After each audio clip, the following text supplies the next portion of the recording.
Shalom, familia. Yo los bendiga grandemente. Esto es Iglesia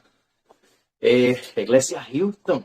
Estamos contentos, ¿verdad? Acabamos de escuchar una hermosa alabanza que habla acerca de cómo el Mesías Yeshua tomó nuestro lugar en la cruz, tomó nuestro castigo, el castigo por el cual merecíamos todos y cada uno de nosotros.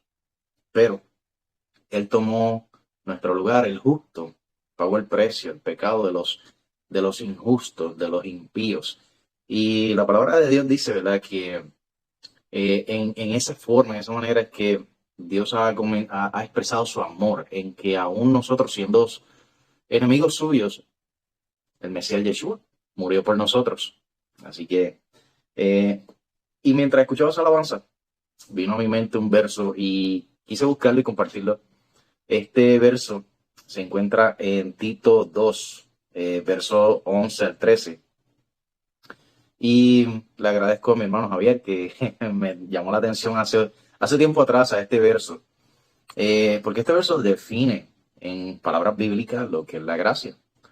Y esto me ha llevado a comprender que Yeshua, eh, nuestro Dios viviente, habiéndose hecho carne, habiendo venido al mundo, la palabra misma de Dios encarnada, esa es la gracia.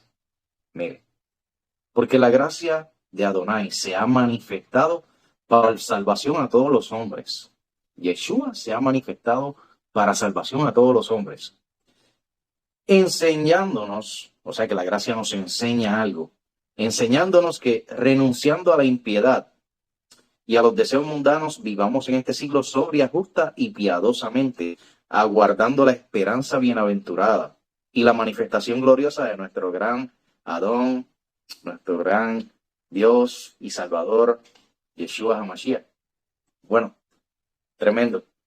Mientras aguardamos, ¿verdad?, el regreso del Mesías, aguardamos que se cumplan las profecías y estamos vigilantes, hay que estar vigilantes, como dice la Escritura, porque esto no va a pasar en cualquier momento. Eh, Gracias a Adonai hemos comprendido tantas cosas en el transcurso de este año. Una de las cosas que hemos estado estudiando cada vez a mayor profundidad son las fiestas de Adonai, que la primera vez que se mencionan estas fiestas, estas citas celestiales, estos moedim, la palabra hebrea para esas citas celestiales, en Génesis 1:14.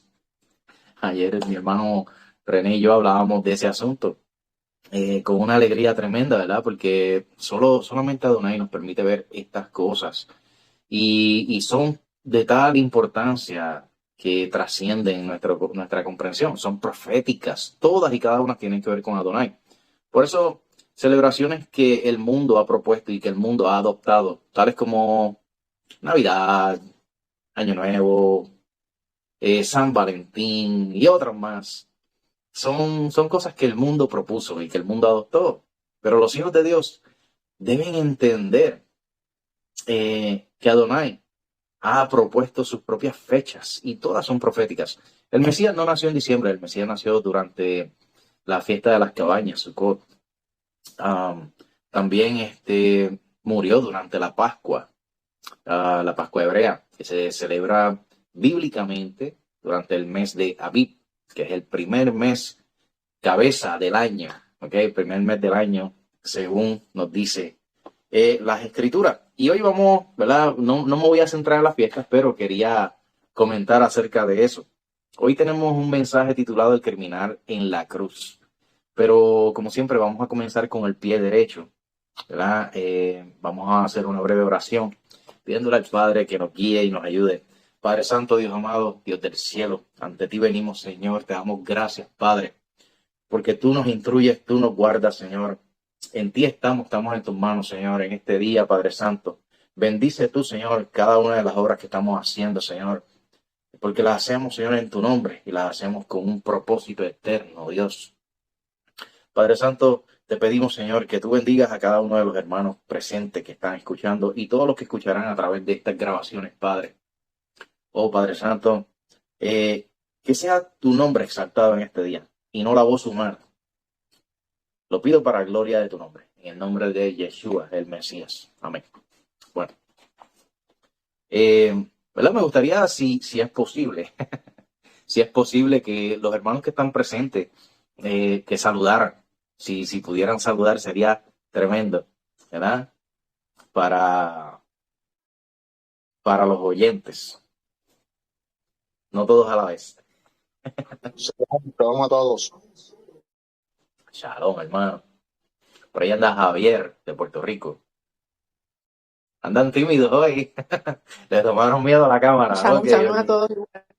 Bendiciones. Shalom. Mi amada esposa.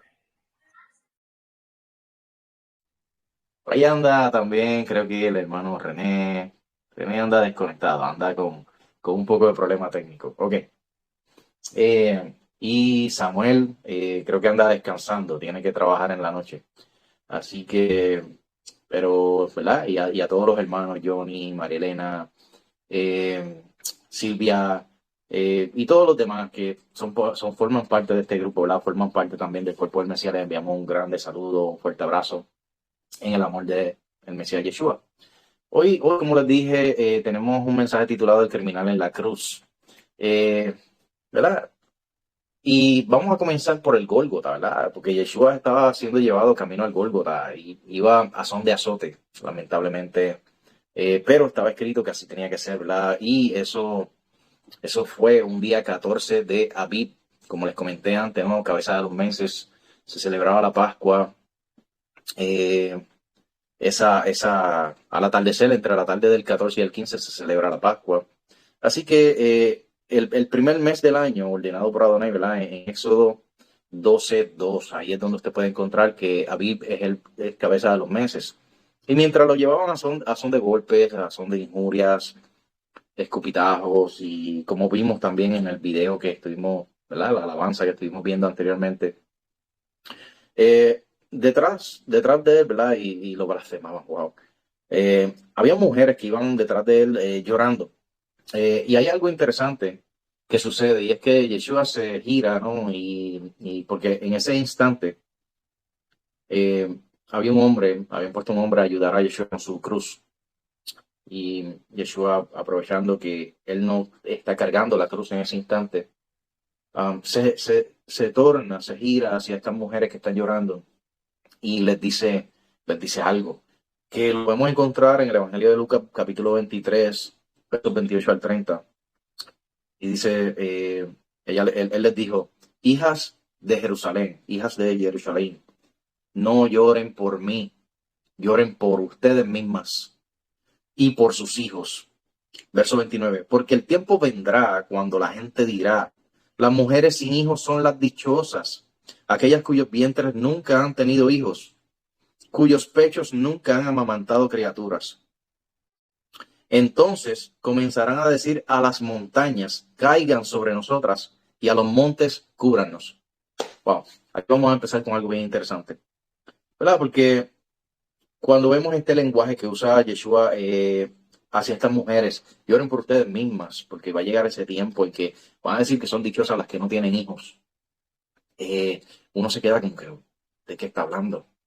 Y bueno, la pista aquí está en el verso 30, cuando dice: entonces comenzarán a decir a las montañas: caigan sobre nosotras, y a los montes cúbranos. Esto es un pasaje que también lo encontramos en Apocalipsis, o sea, semejanza a un pasaje que también encontramos en Apocalipsis, donde vemos, ¿verdad?, que cuando llegue el día del Señor,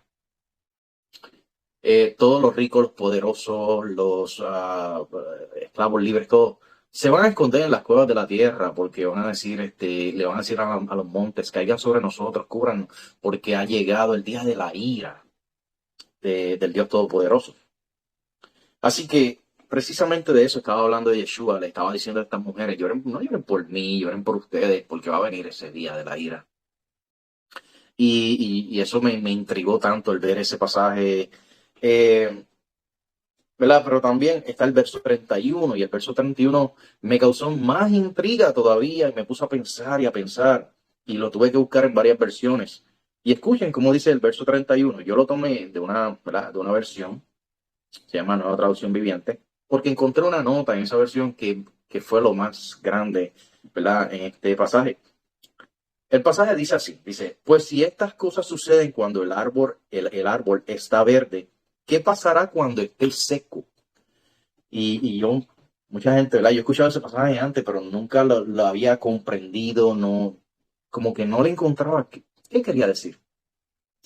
Ahora, cuando veo la nota que tiene en esta aplicación, dice, tiene una versión ligeramente diferente de ese pasaje y dice así, dice, si a mí, el árbol viviente, me hacen estas cosas, ¿qué les sucederá a ustedes, el árbol seco? Escúchelo otra vez. Voy a leer el pasaje, voy a leer la nota. El pasaje de Lucas 23:31 dice, pues si estas cosas suceden cuando el árbol está verde, ¿qué pasará cuando esté seco? La nota dice, si a mí el árbol viviente me hacen estas cosas, ¿qué le sucederá a ustedes, el árbol seco? Y inmediatamente esto me puso a pensar en lo que significa, ¿verdad? Y recordé muchas cosas de la Escritura. Como está escrito, el Espíritu Santo es quien trae a nuestra memoria estos pasajes, Él los hace subir a nuestro corazón. Y este árbol seco que menciona Yeshua, ¿verdad? Que menciona el Mesías, es Jerusalén. Es un árbol que tiene puesta un hacha a su raíz. Como dijo Juan el Bautista, Juan el Inmersor, ¿ok? Así que vamos a verlo, vamos a ver cuándo fue que Juan dijo estas palabras. En Lucas 3, versos 7 al 9. Por lo tanto, Johanán, o sea, Juan el Bautista, decía a las multitudes que venían a ser sumergidas por él, a ser bautizadas. Ustedes son víboras. ¿Quién les advirtió de escapar del castigo inminente? Verso 8. Si en verdad se han vuelto de sus pecados, o sea, si han hecho teshuvá, si se han vuelto de sus pecados, si se han arrepentido, produzcan frutos que lo demuestren. Han escuchado como muchas veces hay hermanos que nos dicen, es por los frutos. Bueno, los frutos del arrepentimiento es volverse del pecado, volverse a Dios. Y eso tiene un significado muy interesante. Lo vamos a ver más adelante. Continúa diciendo Johanán, Juan el Bautista. Dice, produzcan frutos que lo demuestren y no comiencen a decirse a sí mismos, Abraham es nuestro padre, porque les digo que Adonai puede levantar hijos a Abraham aún de estas piedras. Y cuando dijo de estas piedras, mucha gente pensaba que se refería a las rocas físicas en el lugar, pero la palabra en el lenguaje espiritual nos llama a nosotros piedras vivas. Nosotros somos esas piedras. ¿O tiene más sentido levantar hijos de rocas del suelo? No, es de nosotros las rocas vivas. Verso 9. El hacha ya está puesta junto a la raíz de los árboles, lista para golpear. Todo árbol que no produzca buen fruto será cortado y echado en el fuego. De nuevamente, lenguaje espiritual. A los hombres, a los seres humanos, se les compara muchas veces con árboles en la Escritura. Un buen ejemplo que siempre viene a mi mente. Salmo 1, donde dice, bienaventurado el varón que guarda la ley de su Dios, será como árbol plantado junto a corrientes de aguas, que da su fruto a su tiempo y su hoja no cae. Estoy parafraseando. Eso también lo podemos ver en Jeremías 7 y también lo podemos ver en Apocalipsis capítulo 22. Ahora, Jerusalén es la higuera. En las Escrituras, Jerusalén es la higuera. Y cuando lo miramos de esa manera, podemos compararla también con la higuera sin fruto que el Mesías maldijo. Acuérdense cómo Adonai actúa a través de toda la Escritura. Primero nos muestra en lo físico un cuadro de lo que es la realidad espiritual, que es lo verdadero. Es como cuando nos habla de nuestros cuerpos. Dice, este cuerpo es solamente un azúcar, es como una caseta de camping. Nosotros vamos a recibir cuerpos celestiales, que son las mansiones celestiales. Oh, pero ven acá, entonces no es una mansión con infinity pool, carros de toda clase. No, mi Señor, son nuestros cuerpos celestiales, esas son las mansiones celestiales. Busca las escrituras, ahí están. Pero vamos a seguir en este tema, no vamos a desviarnos, ¿ok? Marcos 11, del 12 al 14 dice, Al día siguiente, cuando regresaron de Beit Anya, o sea, se sintió con hambre. El Mesías se sintió con hambre. Verso 13, viendo que desde lejos un árbol de higos que tenía hojas, o sea, una higuera, fue a ver si podía encontrar algo en la higuera. Cuando se acercó al árbol, nada encontró, sino solo hojas, porque no era temporada de higos. Interesante, no era temporada de higos. 14, y le dijo, que nadie coma fruto de ti jamás. Y sus discípulos oyeron lo que él dijo. Varios versos después, en Marcos 11, 20 al 21, dice, por la mañana, cuando los discípulos pasaban de camino, vieron que el árbol de higuera estaba marchito hasta las raíces. Se había secado la higuera. Y Kefa, o sea, Pedro, se acordó, él recordó lo que dijo Yeshua. Y le dice, Rabí, que significa maestro, gran maestro. Rabí, mira, el árbol de higos que maldijiste se ha secado. Y aquí, para que las personas que quizás estén pensando, este muchacho quizás no sabe lo que está diciendo, o lo que sea, vamos a ver, ¿verdad? Una parábola que hizo el Mesías. Y vamos a indagar un poco sobre la higuera y su simbolismo. ¿Ok? Y por qué estoy diciendo que Jerusalén es esa higuera. Y todo es relevante para este mensaje. Que recuerden, el tema es el criminal en la cruz. ¿Ok? Bueno, en el Mashiach, ¿verdad? El Mesías Yeshua, él enseñó esto en Lucas 13, 6 al 9. Él hizo una ilustración, una parábola. Dijo, un hombre tenía un árbol de higos plantado en su viña. Y sabemos que también me parece que es en Mateo capítulo 13, sí, en Mateo capítulo 13, hay otra parábola que también nos habla de la viña del Señor. Y es la parábola que habla de el trigo y la cizaña. Y cuando Yeshua la explica, él dice, el campo es el mundo, ¿ve? La viña es el mundo, ¿ok? Así que tenemos que relacionar estas cosas, porque el Mesías vino a hablar un lenguaje espiritual. Así que él dice, un hombre tenía un árbol de higos plantado en su viña y vino a buscar fruto, pero no encontró ninguno. Así que le dijo al encargado de la viña, mira, por 3 años he venido a buscar fruto de ese árbol de higos y no he encontrado ninguno. Córtalo. ¿Por qué dejarlo que utilice la tierra? Pero el encargado respondió, Señor, déjalo todavía este año. Cavaré alrededor de él y le pondré abono. Si produce fruto el próximo año, muy bien. Y si no, lo tendrás que mandar a cortar. Así que vemos esa parábola allí. El Señor está buscando frutos, frutos de su pueblo. Y recordemos que Él vino a Israel. Israel es su escogido, su primogénito, como está en las Escrituras. Israel es el pueblo de Dios. Y no estoy hablando solamente y precisamente de una nación que está allá en Medio Oriente. Estoy hablando de Israel, el verdadero Israel, que son todos los nacidos del Espíritu. Son su pueblo. ¿Ok?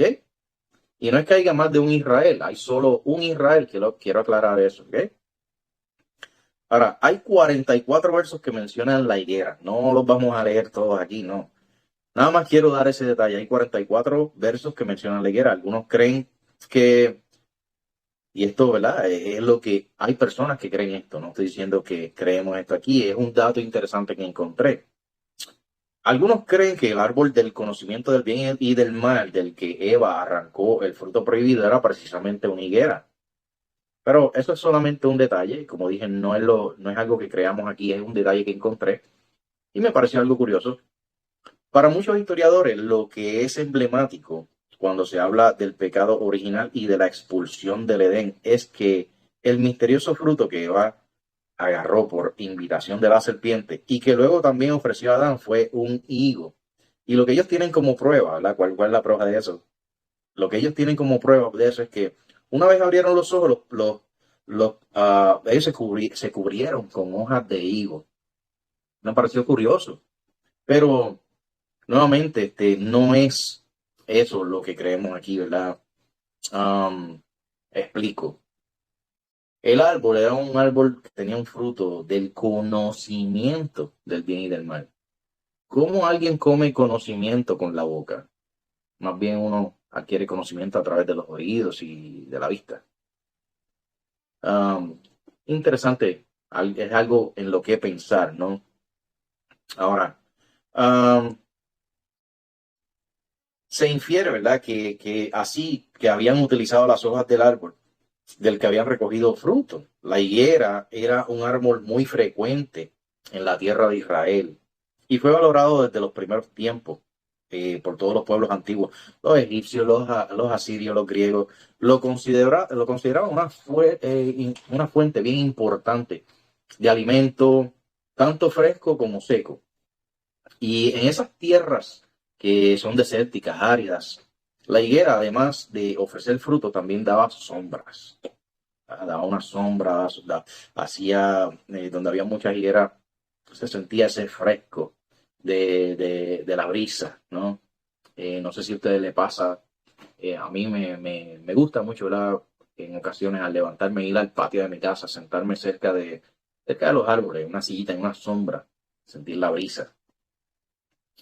En Cantar de los Cantares, capítulo 2, versos 11 y 13, dice: porque mira, ha pasado ya el invierno, han cesado las lluvias y se han ido. Aparecen las flores en la tierra, el tiempo de las canciones ha llegado. Se oye el arrullo de la tórtola en nuestra tierra. Echa la higuera sus yemas y las viñas en cierne exhalan su fragancia. Levántate, amada mía, hermosa mía, y vente. La higuera era un árbol con un rico, ¿verdad? Un rico simbolismo, y el principal de ello era la fertilidad, la fecundidad. Pero también era una fuente de medicina, ¿ok? En Segunda de Reyes 20, 1 al 7, hay un relato sobre un rey llamado Ezequías, que era afligido por úlceras y fue tratado también con un cataplasma de higos. Así que vemos bíblicamente que también era y es, ¿no?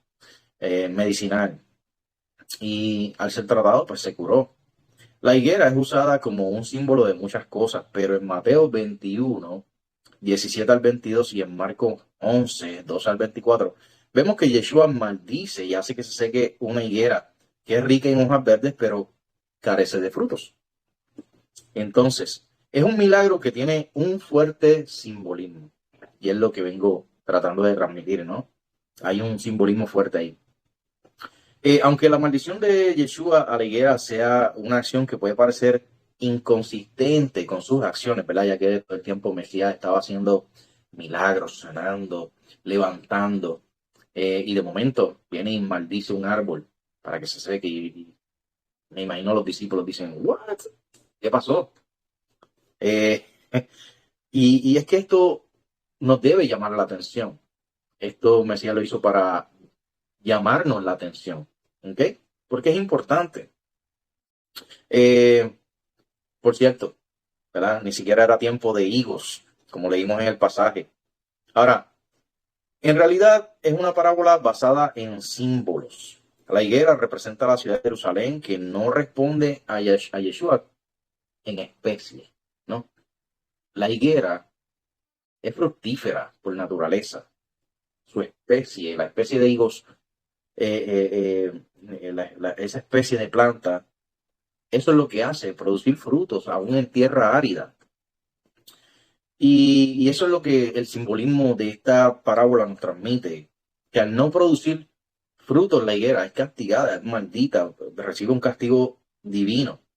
Yeshua utiliza el símbolo de la higuera desnuda e infructuosa para llamar al pueblo que había decepcionado las expectativas de Dios.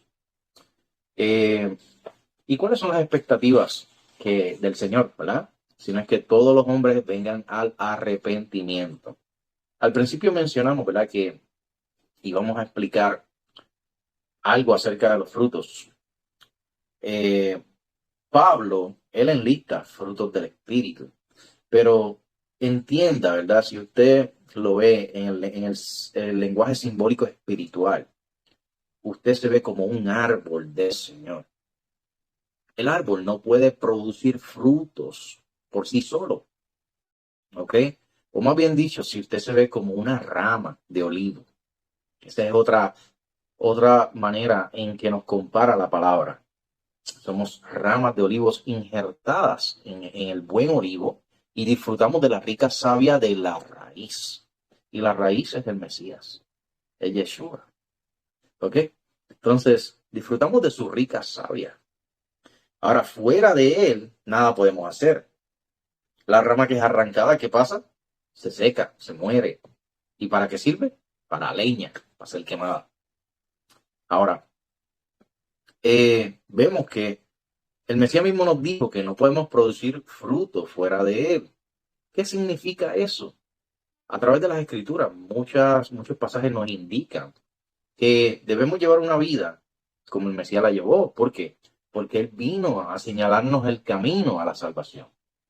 Él vino a enseñarnos lo que significa vivir para Dios. Él vino a enseñarnos la verdadera interpretación de la Torá, de la instrucción. Y para que no se confundan algunos de los oyentes, cuando digo Torá, no me estoy refiriendo a un libro diferente. Me estoy refiriendo a la Biblia. ¿Ok? Torá ampliamente se le llama los primeros 5 libros del Viejo Testamento. Pero sin embargo, ¿verdad? Eso puede incluir los profetas y los salmos. El mismo Yeshua dijo que era necesario que se cumpliera todo lo que de él estaba escrito en la Torá, o sea, en la ley, en los profetas y en los salmos. Y Yeshua mismo, hay un relato donde él está hablando con los fariseos y ellos le toman piedras para apedrearle, ¿verdad? Porque él se igualó a Dios diciendo, mi padre y yo uno somos. Y él les contesta a ellos, muchas cosas buenas le he enseñado de mi padre, por cuál de ellas me quieren apedrear. Y ellos le dicen, no te apedreamos por eso, sino por lo que has dicho, porque tú siendo hombre te haces igual a Dios. Y él le dice, o sea, que porque dije, soy hijo de Dios, me queréis lanzar piedras. ¿Acaso no está escrito en vuestra ley, o sea, en vuestra Torá, en vuestra instrucción? Esa es la palabra. En vez de ley deberíamos tener instrucción. Esa es la palabra que debería estar ahí. ¿Acaso no está escrito en vuestra instrucción? Todos vosotros sois dioses e hijos de Dios Altísimo. Y eso está escrito en el Salmo 82. ¿Okay? Lo puede buscar. Son cosas que estuve estudiando en estos días, me vino a la mente. Ahora, allí, ¿verdad? Volviendo a este relato y lo que tiene que ver con la crucifixión, que es lo que quiero transmitir aquí. Pero teníamos que ver primero estos detalles sobre la higuera, sobre los frutos, sobre cómo ata esto en el futuro, ¿verdad? Volviendo al relato de la crucifixión, 2 criminales fueron crucificados junto al Mesías. Y dice la Escritura que uno le escarnecía, ¿verdad? De hecho, ambos le escarnecían, dice uno de los relatos. Pero otro de los relatos dice que uno le escarnecía, pero el otro habló unas palabras. Habló unas palabras. Y podemos ver este relato en Lucas 23, versos 38 al 42. Y dice el verso 38, y había un letrero sobre él que decía, este es el rey de los Yehudim, o sea, Melech ha-Yehudim, el rey de los judíos. Había un letrero que decía, este es el rey de los judíos. Verso 39, uno de los criminales allí colgado le arremetía con insultos, con injurias. ¿No eres tú Mashiach? ¿No eres tú el Mesías? Sálvate a ti mismo y a nosotros. Era una de las cosas que le decía. El verso 40. Pero el otro habló y reprendió al primero diciendo, ¿no tienes tú temor de Elohim? Tú estás recibiendo el mismo castigo que él. Verso 41. El castigo de nosotros es justo. Estamos recibiendo lo que merecemos por lo que hicimos, pero este hombre no ha hecho nada malo. Verso 42. Entonces dijo Yeshua, acuérdate de mí cuando vengas en tu reino. Acuérdate de mí cuando venga tu reino.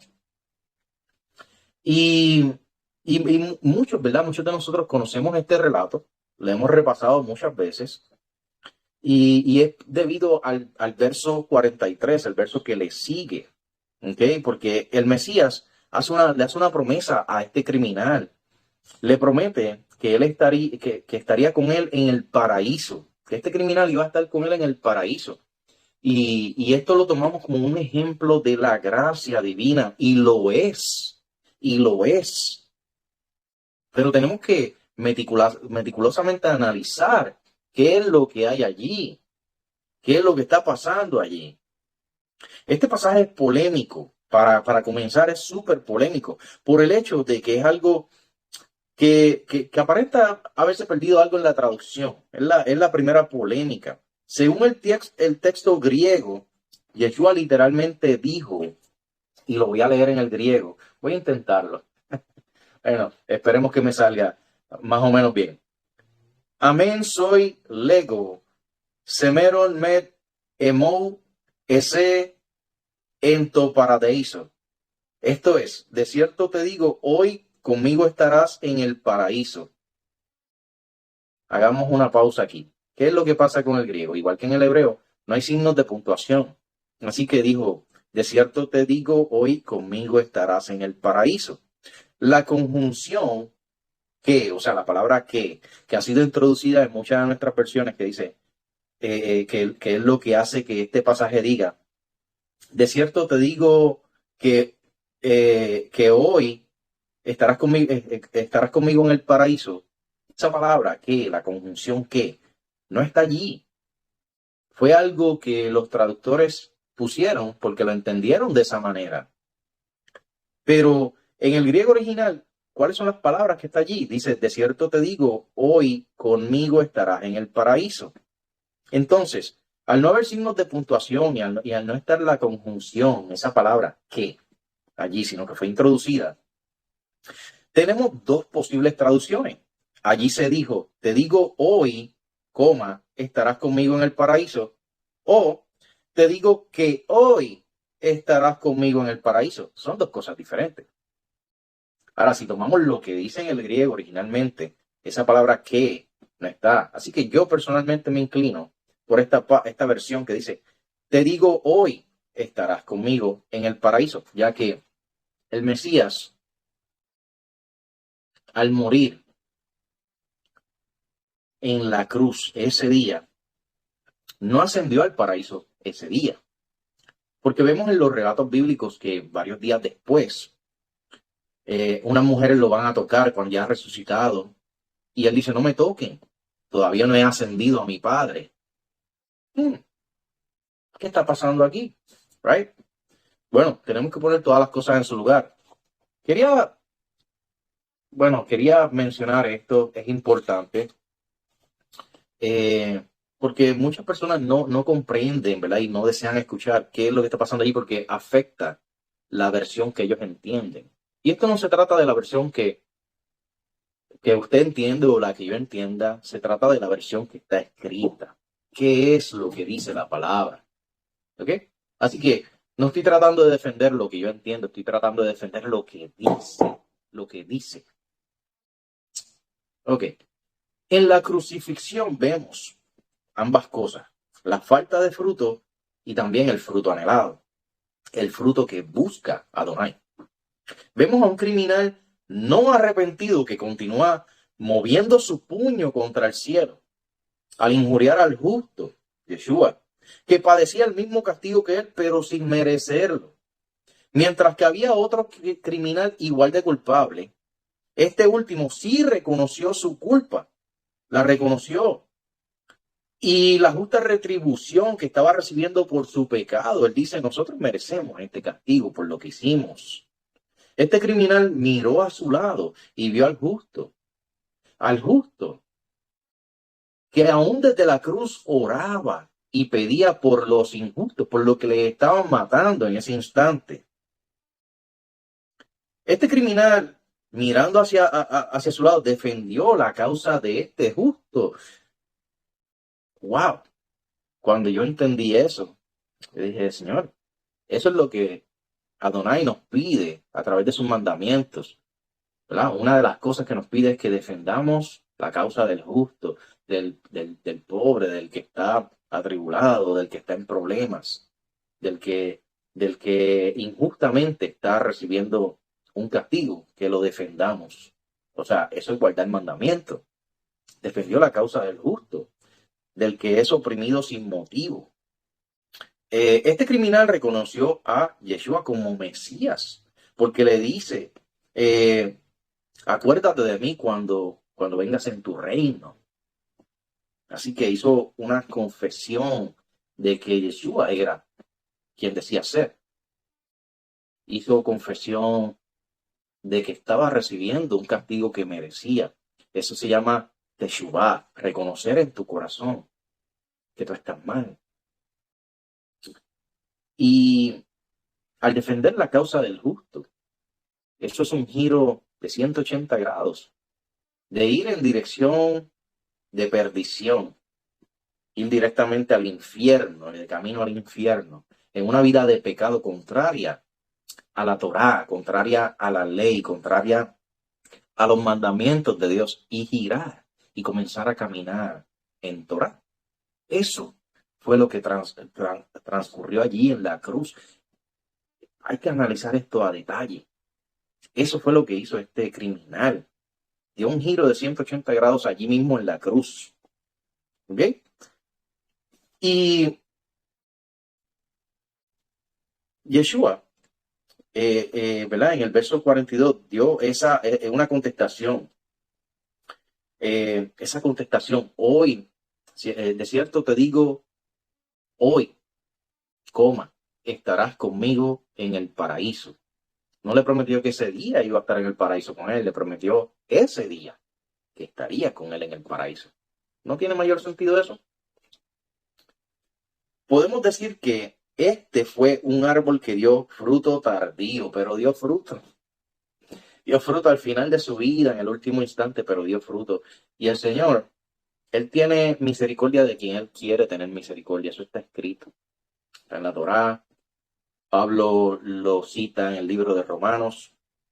Y hoy Adonai nos muestra el final de nuestros caminos con estos ejemplos. La crucifixión fue un gran ejemplo de aquellos que rechazan al Mesías y rechazan la Torá, y aquellos que acogen al Mesías y acogen la Torá en su corazón. Es una ilustración.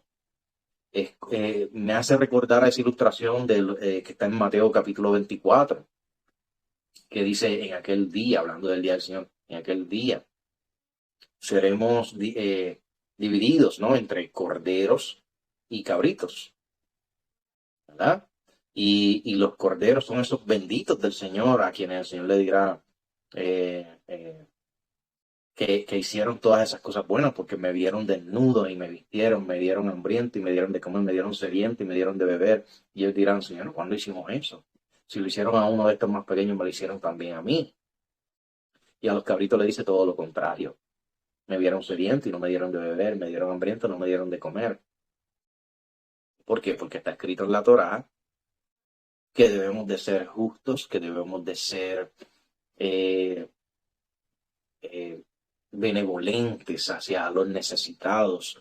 Eso es Torá, eso es instrucción de nuestro Dios. Eso es instrucción de Adonai, porque su Torá es amor. Esa es la ley que nos hace libres.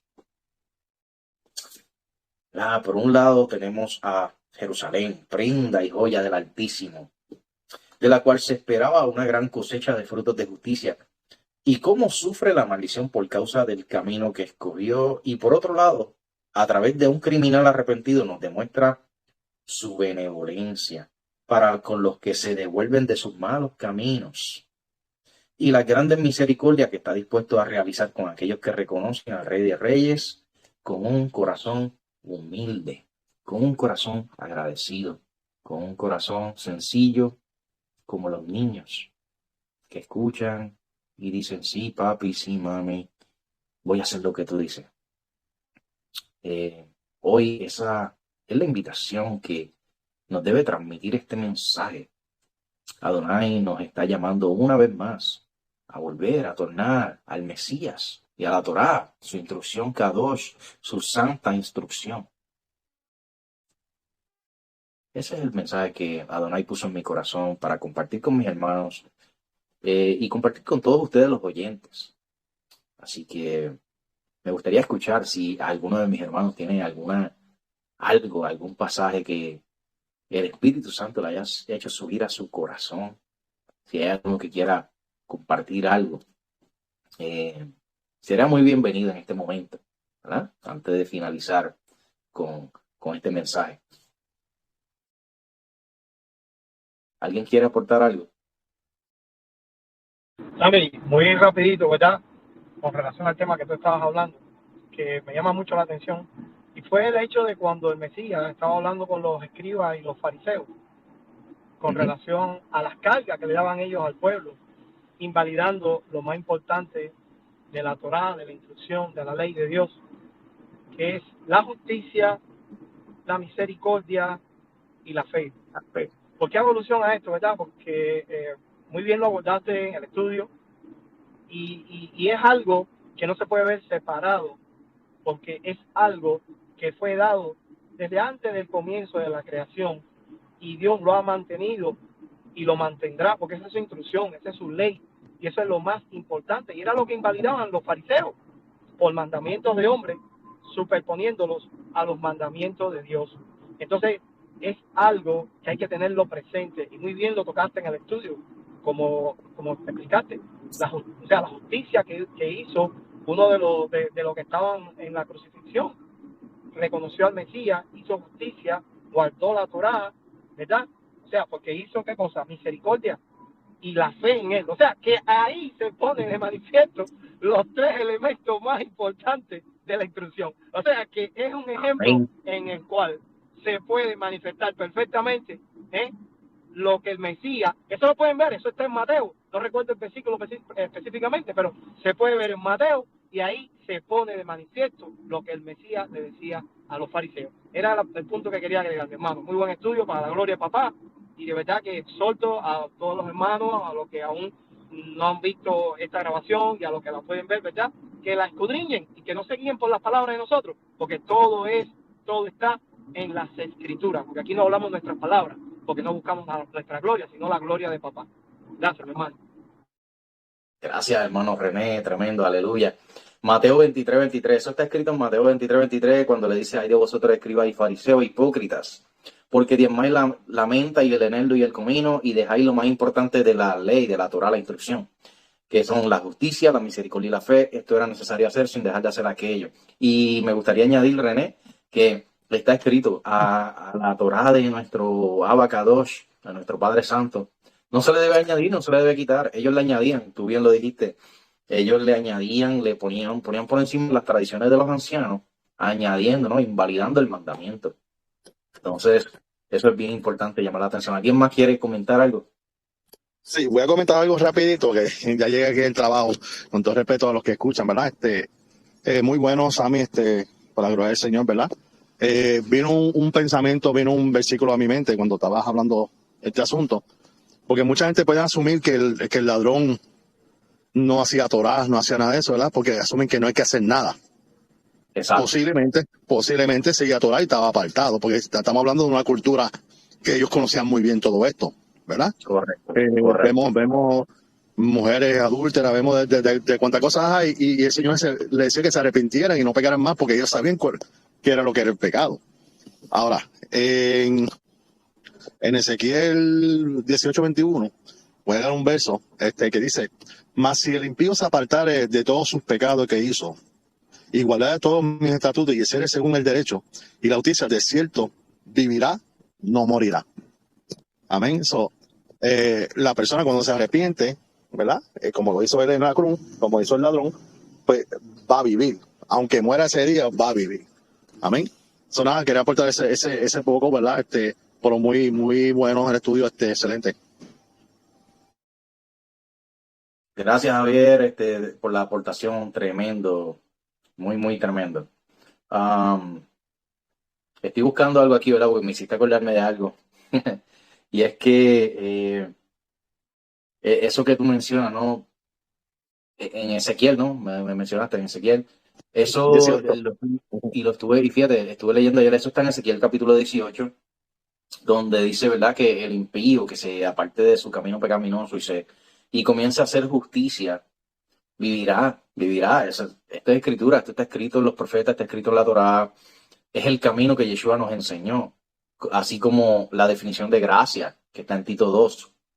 Eh, que la gracia nos enseña que apartándonos de los deseos pecaminosos, de toda impiedad y de todo camino de injusticia, eh, que vivamos así, ¿no? De esa manera es lo que nos enseña la gracia. Por eso comencé por ahí, la gracia nos enseña algo.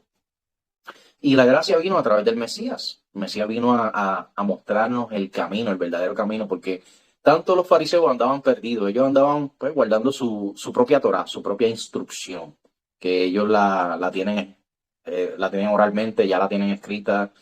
Si no me equivoco, creo que la tienen en la Mishnah, el Talmud, ¿verdad? Tienen muchas cosas añadidas que realmente el Mesías vino y dijo, hey, eso no era.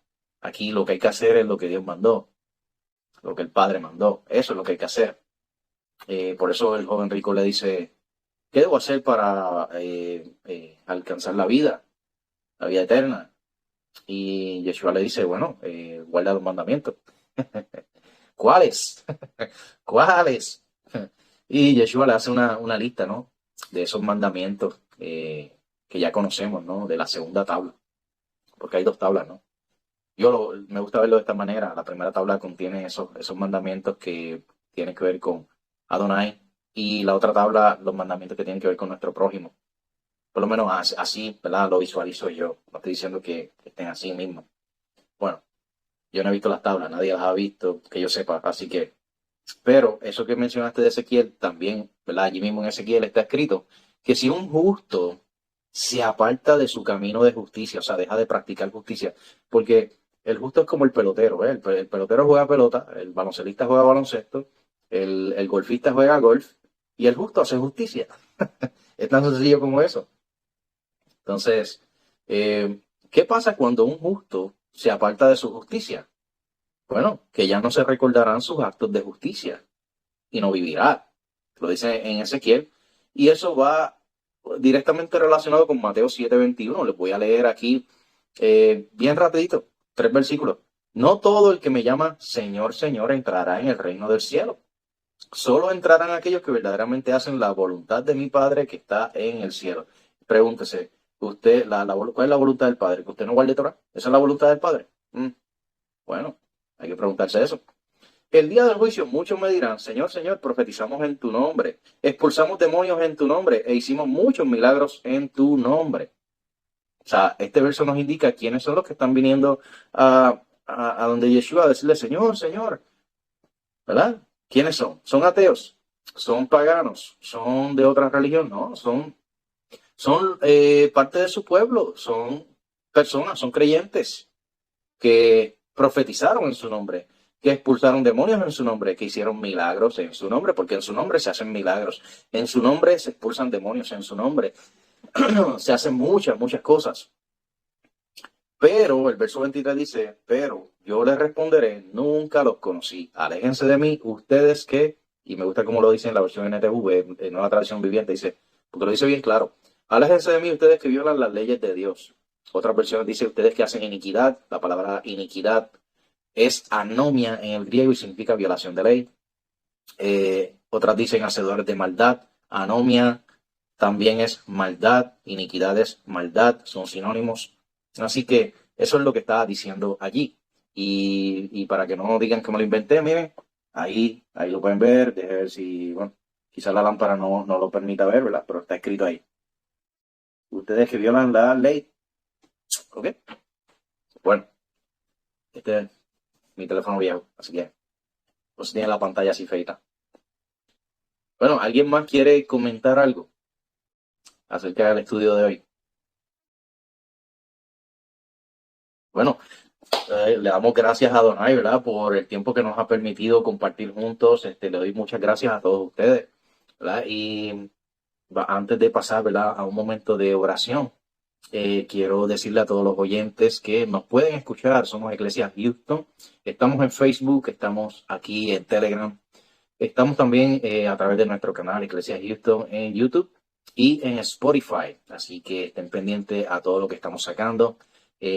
Por ahí hay muchas enseñanzas grabadas que vamos a estar publicando todo en su debido tiempo. Recientemente estuvimos publicando una serie que se llama El Espíritu. Así que Dios les bendiga grandemente, que el Señor les guarde, les cuide, les mire con agrado siempre. Que la bendición de nuestro Adón esté sobre ustedes y que su paz, su gracia y su paz llenen sus corazones. Shalom.